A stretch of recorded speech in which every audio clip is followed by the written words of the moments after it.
I won't spend a lot of time on this slide, but I did want to just talk briefly about one advantage that comes to running these types of workloads in the cloud. Amazon has made tremendous investments in the Amazon Web Services business. So for those of you who might be more familiar with the retail business of Amazon.com, about 6 or 7 years ago, we launched this business, which is all about using the provisioning and billing and metering capabilities, virtualization technologies that we had developed to support our own business. We said, okay, let's turn that into a model where we provide that to others, because every other organization was facing the same problems that Amazon was facing. As a result, we're making deep investments in building out capabilities that are useful to our customers, in many cases also to Amazon. But the fact that we're able to grow a very large team of developers and build out facilities around the world means that our customers don't actually have to make those investments themselves. And so the pace at which we're innovating and launching new features, just last night, for example, we added quality of service and specifiable I/O operations per second for storage volumes. Not surprised if we, over the course of the next few weeks, might have many new features that are developed and rolled out for our customers. All of these effectively come free of charge for our customers, no development cost that's required. So we've talked a bit about the geographic distribution of AWS. I wanted to talk now about the regions and availability zone model. So as I mentioned, each region is a metropolitan area network of data centers or availability zones.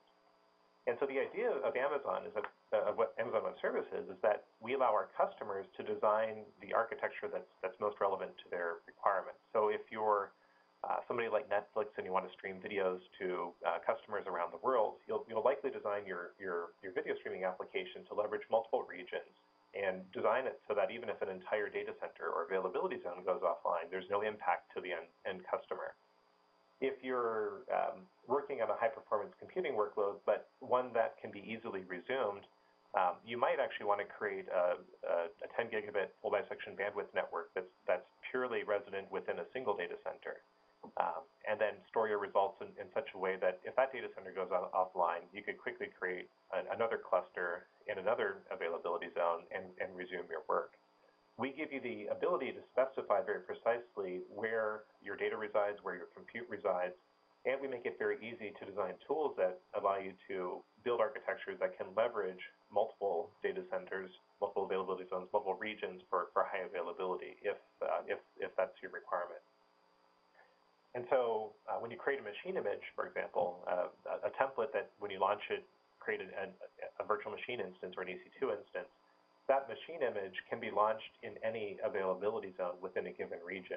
If you're creating putting an object into your simple storage services bucket, that object will actually be available to the internet and replicated to multiple data centers within a given region. Talk briefly about the security of the cloud. So beyond the things you would expect, of course, the physical security that we have, I can't get into our data centers because I have no need to be there, and nor can our customers, of course. We also have very strong isolation at the virtualization layer. If you have two virtual machines that are running on the same physical host, and you put the network interfaces into promiscuous mode, you won't see packets from each other unless you specify that those two virtual machines are part of the same security group. In other words, unless you explicitly tell us that you want server A to talk to server B. We have many layers of network and security monitoring that we do behind the scenes to detect network anomalies, either man-made or things that might be the result of failed hardware components. And these security teams, they come at no additional cost to you. So the cost that we charge, a few cents per hour for a virtual machine, that includes the security at the data center, all of the security mitigation tools that we've developed and infrastructure that we have in place. It also includes the work that we've done to be in compliance with all the certifications that you see here on the screen. I did want to talk a bit about HIPAA specifically. So we have a number of customers in the academic and research community, as well as in the commercial sector, that are deploying HIPAA-compliant applications on the cloud. And HIPAA is a great example of something that many people think is not a likely workload for the cloud because of unknown security concerns. The cloud has a shared responsibility model, and by that I mean that it's our responsibility, for example, to take care of the physical security of our data centers. It's our responsibility to make sure that physical servers are patched and that our virtualization technology operates in the secure fashion that we demonstrated. It's our responsibility to comply with the audit controls that we publish and that are allow us to conform to each of the regimes that you see here under certifications and accreditations.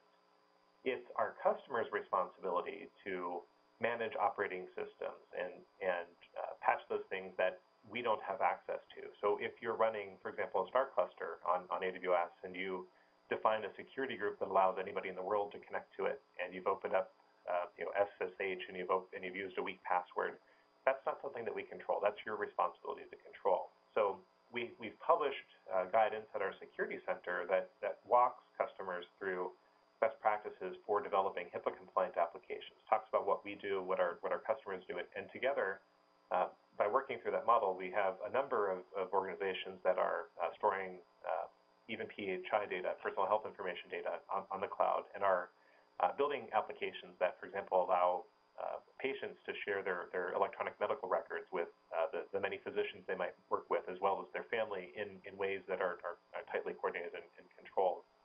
And so credit card applications, HIPAA-compliant applications, these are workloads that are run on the cloud every day. Now I'd like to talk a bit about some of the relevant services for high-performance computing in the research community. The first of which is something called Amazon Simple Storage Services, or S3. S3 is in my opinion, it's an amazing service. It's a distributed replicated object store, and what that means is that it's not a file system. There are user space file systems built on top of this, but it's really a set of APIs that allow you to put, retrieve, or modify objects that are stored in the Amazon cloud. When you write an object, we automatically and immediately copy it to multiple regions, multiple data centers around within a given geographic region. And as a result, we're able to deliver 11 nines of durability for those objects. So if you're storing 100,000 objects in the Amazon Simple Storage Service, that's equivalent to losing one of those objects once every 100 million years. We haven't lost any data, don't intend to lose any data, and we're currently managing over 1 trillion objects and in excess of 700,000 requests per second. So a massively scalable, highly available, highly durable service. And so the way that researchers are using this, they will store things like segments of a DNA sequence in Amazon S3. They might take a large data set and break it up into small pieces and then use a Hadoop cluster to distribute the processing of those objects that are stored within S3, such that every node is working with its portion of that data set. In fact, if you're using Elastic MapReduce, our Hadoop as a service, which is one option versus running Hadoop yourself on EC2 in a way that you would manage it yourself. If you're using our Elastic MapReduce service, we even have a layer that exists that exposes S3 as an HDFS file system.